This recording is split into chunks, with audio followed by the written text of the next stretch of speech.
You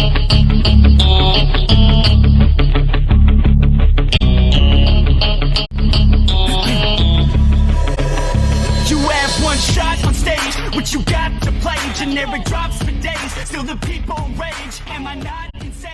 Can you stop and explain? Thank you, sweet. Taking the pictures. My clients seem to know what I'm selling. Having fun? Inside her several times a day. Italian.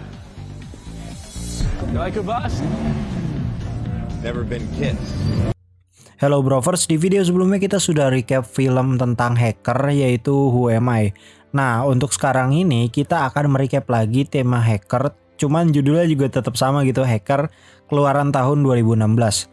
Judulnya tuh simple banget tapi alurnya lumayan oke cuy, karena di sini terdapat plot twist juga di endingnya. Sinopsis film hacker ini adalah menceritakan tokoh utama kita yang bernama Alex yang bergabung dengan sindikat kejahatan online penipuan kartu kredit dan pencurian perbankan. Tapi ketika ibunya kehilangan pekerjaannya di sebuah bank, ia memakai modusnya untuk membalas dendam. Pengen tahu kelanjutan kisahnya? Tapi sebelumnya bagi yang minat sama channel ini monggo di subscribe, aktifkan juga loncengnya. Dan kalau sudah, mari kita mulai recap alur cerita dari Hacker 2016. Film dibuka dengan tokoh utama kita, Alex Daniliuk kalau nggak salah namanya. Alex ini baru saja pergi dari Ukraina dan pindah ke Kanada.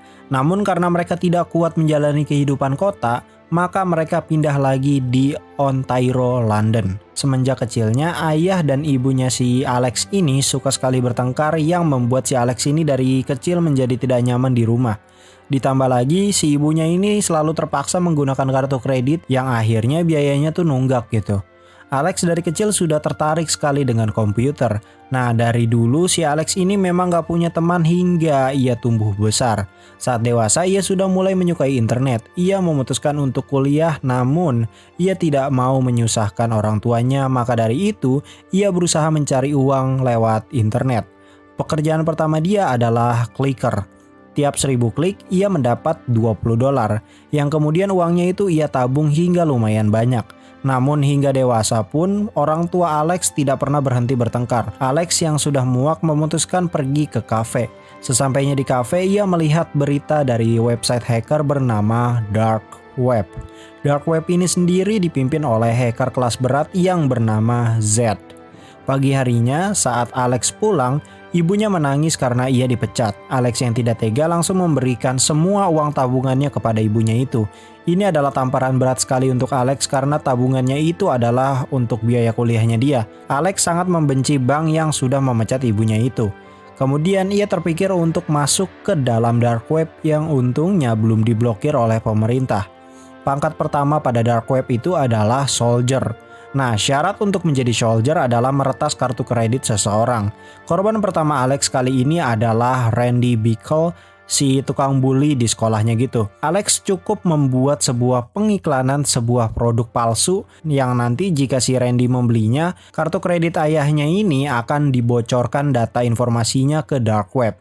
Ia kemudian berkomunikasi dengan akun yang bernama Roosevelt. Akun ini memberi tugas kepada Alex untuk menjual beberapa laptop gaming Alienware dengan harga miring karena itu barang black market. Jika barangnya laku, Alex dapat bagian dari uang penjualan si orang ini. Hingga pada akhirnya ia melakukan itu terus hingga punya laptop sendiri. Alex kemudian improvisasi dengan mencari beberapa website belanja dengan tingkat keamanan rentan untuk mencari korbannya. Setelah dapat korban, ia menjual informasi kartu kredit itu ke dark web dengan harga $3.000. Singkat cerita, karena uangnya ini udah cukup ya, Alex memilih untuk merantau kuliah ke Toronto. Sesampainya di Toronto, si Alex membeli apartemen mewah untuk tempat tinggalnya. Karena pangkatnya Alex ini udah tinggi di dark web, kini ia bisa membeli sendiri kartu kredit black market dengan berbagai harga dari $25 hingga $2.500. Nah, caranya adalah ia gunakan data kartu kredit yang dibeli di dark web untuk membeli barang mewah di online shop. Otomatis si Alex hanya modal beli data doang dong ya kan. Ia kemudian beli jam seharga $12.000 kalau nggak salah dan berencana untuk kembali menjualnya dengan harga miring. Saat ia menjual jam itu di Chinatown, tidak ada satupun toko yang mau membelinya. Kemudian ia bertemu dengan seorang pria bernama Shay. Shay ini menawarkan jika ia bisa menjual jam Alex ini seharga $30.000, maka ia akan dapat bagian sekitar 30% dari itu. Singkat cerita, Shay bahkan bisa menjual jamnya si Alex dengan harga $35.000. Alex dan Shay pun sepakat untuk saling bertukar informasi dan kini mereka menjadi rekan. Keesokan harinya mereka kembali melakukan hal yang sama. Alex di bagian dark web dan membeli barangnya pakai kartu kredit orang. Shay di bagian marketing selling gitu kalau kita mah. Mereka bahkan berani berbisnis dengan para polisi yang mencari peralatan black market juga gitu. Singkat cerita, Alex dapat untung berkali-kali lipat karena bekerja sama dengan Shay. Nah, karena di sini Alex juga sudah berada di dunia hacker, ia merasa tidak cocok kuliah dan memberikan buku-buku matkulnya itu ke orang yang membutuhkan. Karena saya kenal dengan banyak orang penting, maka si Alex memerintahkan saya untuk menyuruh para temannya itu membocorkan beberapa data kartu kredit para bos besar mereka. Nah, ternyata temannya saya yang bekerja sebagai pemandu lagu memberikan kartu Infinity yang ia dapatkan dari salah satu bos besar. Alex melarang saya untuk menggunakan kartu Infinity itu karena semakin besar saldonya tentu saja pasti tingkat keamanannya semakin berat loh. Namun, saya berhasil membujuk Alex untuk mengambil $30.000 saja dari kartu itu hanya untuk mengetes tingkat keamanannya tuh seperti apa sih. Malam harinya mereka berhasil mengambil uang itu dan pergi. Mereka pun merayakan keberhasilan mereka dengan party-party santuy. Keesokan harinya Alex menemukan bahwa bank yang memecat ibunya dulu masuk dalam daftar keamanan rentan. Alex mengajak Shay untuk membantunya dalam ajang balas dendamnya, kali ini dengan menaruh virus di komputer resepsionis. Namun hal ini ketahuan pihak keamanan dan mereka berdua dipanggil oleh kepala keamanan bank itu yang bernama Curtis. Pak Curtis ini berusaha menginterogasi Alex tentang kemampuannya membuat sebuah virus akut yang dapat menjebol keamanan bank. Alex kemudian menawarkan upgrade keamanan gratis asalkan si Alex dan Shay ini dibebaskan dan tidak dibawa ke jalur hukum. Pada malam harinya si Alex ternyata mendadak tenar di dark web karena ia mencapai pangkat tertinggi di sana sekaligus menjadi hacker paling rajin menjual data. Hal tersebut ditandai dari kepala dark web yang bahkan mengapresiasi Alex dengan like. Keesokan harinya, akunnya Alex dibajak sama Shay untuk kencan sama akun yang bernama Soldier K dengan nama aslinya tuh Kira. Tujuannya ya biar si Alex teh nggak ngejomblo wae gitu kan. Malam harinya Kira dan Alex bertemu di sebuah kafe. Nah, si Alex dan Kira pun semakin dekat karena mereka sama-sama mengagumi satu idola yaitu pemimpin dark web yang bernama Z. Saya pun menyuruh Alex membujuk Kira untuk menjadi rekan bisnis agar kerjaan mereka semakin bergelimang uang gitu. Singkat cerita, Kira pun mau menjadi rekan Alex dan Shay. Nah, rencananya adalah si Kira membeli mesin pencetak kartu kredit. Kemudian membelikan seluruh temannya Shay yang tadi itu alat pendeteksi data kartu kredit. Dengan begitu mereka bisa copy paste datanya ke mesin kartu kredit dan memproduksinya secara massal. Kira juga memakai Bitcoin sebagai tempat pembayaran pihak ketiga jika ada yang mau beli kartu kredit black market di mereka. Setelah persiapan mereka sudah rapih, baru deh mereka beraksi dengan menyamar ke berbagai toko barang mewah untuk membeli banyak barang seperti berlian, jam Rolex, beberapa kalung emas hanya dengan data kartu kredit orang lain yang mereka produksi massal tadi. Kemudian dijual kembali barangnya dengan harga miring. Gokil sih, ini kepikiran aja gitu kan bisa bisnis begini ya. Kalau misalnya di kita mah apa ya namanya, kardingan ya, kardingan apa kardigan, kardingan deh, kardingan. Bahkan Shay dapat membeli sebuah mobil Ferrari. Kira juga di sini sama gilanya, sekali nge-resell barang gitu kan dia bisa menghasilkan ratusan ribu dolar. Bedanya kalau Kira kadang suka dibantu oleh pamannya. Namun Kira tidak berniat mengajak pamannya bergabung menjadi rekannya Alex dan Shay. Saat transaksi menjual Ferrari, saya merasa ada yang aneh pada Kira karena ia selalu mendapatkan pelanggan yang bahkan tidak pernah menawar harga. Jelas itu adalah hal yang aneh karena jika Kira dapat melakukan semua itu, mengapa ia bergabung dengan Shay dan Alex? Padahal Kira bisa aja gitu kan ngelakuin itu sendiri dan tajir mampus sendiri gitu kan. Malam harinya Kira membujuk Alex untuk hidup berdua bersama dan meninggalkan Shay.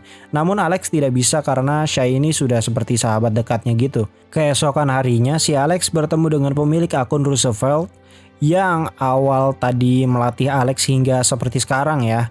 Tujuan si Alex adalah untuk menanyakan bagaimana cara berkomunikasi dengan Z. Sore harinya mereka bertiga pergi ke dermaga, namun Shay dan si Kira ini berdebat di mana Shay ini tidak percaya sama Kira karena kok bisa sih Kira ini tiba-tiba mengajak komplotan mafia untuk membeli barang mereka setruk gitu. Shay dan Kira kembali berdebat saat transaksi yang membuat para mafia itu marah dan membatalkan transaksi.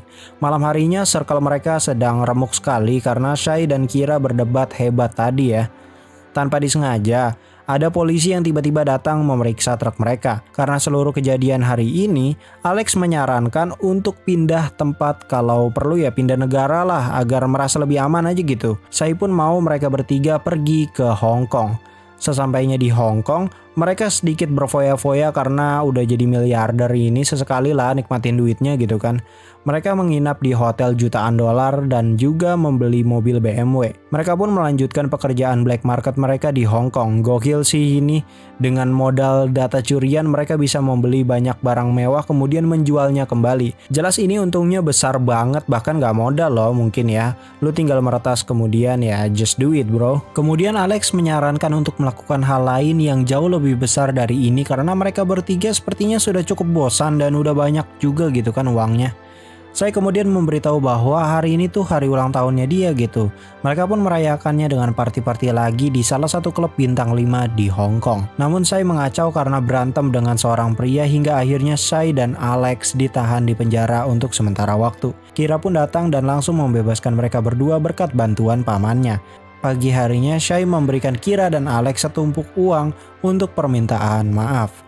Namun ia menggunakan kartu kredit Infinity yang tadi di awal film. Jelas itu membuat si Alex marah besar karena itu berbahaya sekali jika ketahuan. Terlebih lagi, Shay ini tidak pakai penyamaran sedikit pun. Alex yang sudah muak mengusir Shay dari hotelnya. Berlanjut pada Kira dan Alex yang melanjutkan jobnya kali ini dengan merampok bank secara halus lewat ATM, menggunakan kartu ATM yang mereka produksi sendiri dengan data curian lagi. Singkat cerita, total banyaknya uang yang mereka curi sebanyak itu kurang lebih 2,3 juta dolar atau sekitar 34 miliar. Gokil anjing, gila gede banget itu duit. Malam harinya si Kira memutuskan untuk keluar dari circle-nya Alex. Kemudian Alex berusaha menenangkannya lalu bercumui dengan Kira. Kemudian Z mengkontak si Alex untuk mengapresiasi kasus besar ATM ini. Singkat cerita, Alex dihubungi Z untuk bertemu. Untuk pertama kalinya Z diperlihatkan yang ternyata Z itu merupakan orang yang punya penyakit langka, makanya ia harus berada di kursi roda dan sering menggunakan tabung oksigen. Mereka kemudian membuat kesepakatan di mana Alex akan membantu Z pada pekerjaan berikutnya dan Z akan memberikan apapun yang mereka mau. Tapi jika mereka gagal, mereka akan langsung dibunuh. Beberapa saat kemudian si Alex baru menyadari bahwa ia mendapat voicemail dari Shay yang memberitahu bahwa ia menyesal atas kelakuannya kemarin. Namun Shay didatangi oleh sekelompok orang misterius di hotel. Saat Alex dan Kira tiba di hotel, Kira menemukan jasad Shay di bathtub yang berlumuran darah. Mereka yang ketakutan dan tidak bisa berbuat apa-apa meninggalkan Hong Kong karena sudah tidak aman lagi bagi mereka untuk lebih lama lagi di sana dan memutuskan pergi ke New York. Nah, di New York ini mereka menyelesaikan pekerjaannya dengan Z. Z di sini menugaskan mereka berdua untuk ikut serta dalam pembuatan berita. Di sini ada hal janggal karena si Kira ini telat masuk ruangan dengan alasan ia habis nelpon seseorang. Mereka pun melakukan pekerjaan mereka dengan membuat sebuah berita palsu mengenai kematian ketua federal yang ditembak menggunakan sniper. Sontak berita itu langsung meledak banget gitu kan, padahal jelas itu hanya kebohongan yang dibuat oleh seluruh krunya Z untuk meraup keuntungan bertonton uang. Total pendapatan kasus ini sebanyak 2,8 miliar dolar. Nah, di sini Alex mendapat bagian sekitar 650 juta dolar atau lebih atau kurang, gue lupa deh. Setelah melakukan pekerjaannya, Alex dan Kira berencana pergi dari New York, namun mereka berdua diculik oleh orang misterius. Alex yang baru sadar kemudian kembali dibius. Saat terbangun, Alex langsung pergi ke negara yang merupakan tempat keinginan Kira hidup berdua bersama, yaitu Thailand, lebih tepatnya di Bangkok. Sesampainya di sana, Alex baru ingat bahwa ia belum mengabari orang tuanya sedikit pun saat menjadi hacker. Alex kemudian menginap di hotel murah karena ia sudah tidak punya uang lagi. Ia menunggu Kira di Bangkok lama sekali namun Kira tidak pernah muncul. Alex pun pergi ke warnet untuk mencari data-data mengenai Kira. Siapa tahu di internet itu dia bisa dihubungi gitu kan. Tapi yang ditemukan si Alex itu justru malah berita bahwa Z sudah tertangkap dan salah satu anggota sindikat Z yaitu Kira ternyata tewas ditembak mati oleh polisi saat ingin melarikan diri. Alex kemudian ditahan karena kredit card yang dipakainya untuk bayar internet itu terdeteksi palsu oleh mbak-mbak OP warnet. Alex pun ditahan di penjara Bangkuang. Gue gak tahu sih ngomongnya gimana, Bengkuang kali. Ia pun mulai putus asa setelah berbulan-bulan lamanya di penjara. Ia pun mulai sadar bahwa perbuatannya selama ini tuh salah dan banyak merugikan banyak orang. Hingga 2 tahun kemudian Alex dibebaskan. Namun saat keluar penjara ia dijemput oleh Kira yang ternyata masih hidup. Kira ternyata selama ini kerja dengan pamannya yang juga berada di unit cybercrime. Masih ingat dengan om-om yang menahan si Alex di awal film? Yes, itu adalah pamannya si Kira. Kira ini tuh kayak mantan napi gitu. Nah, pamannya itu menawarkan pekerjaan untuk mendekati Alex, seorang cybercrime kelas kakap. Makanya kan sepanjang film Kira bisa nemuin banyak pelanggan gitu, bahkan bisa dengan mudahnya gitu membebaskan Alex dan Shai di penjara Hong Kong. Kira juga memalsukan kematiannya karena untuk kejadian ini sudah masuk kejahatan federal. Itu semua berkat bantuan pamannya. Film pun ditutup dengan mereka berdua yang pergi dari sana. So, itu tadi adalah recap alur cerita dari film Hacker 2016. Nggak ada yang perlu dijelasin karena sudah terjabarkan dengan detail di recap tadi. Mungkin segitu dulu recapnya. Kalau kamu ada request film silahkan sampaikan di kolom komentar dan jangan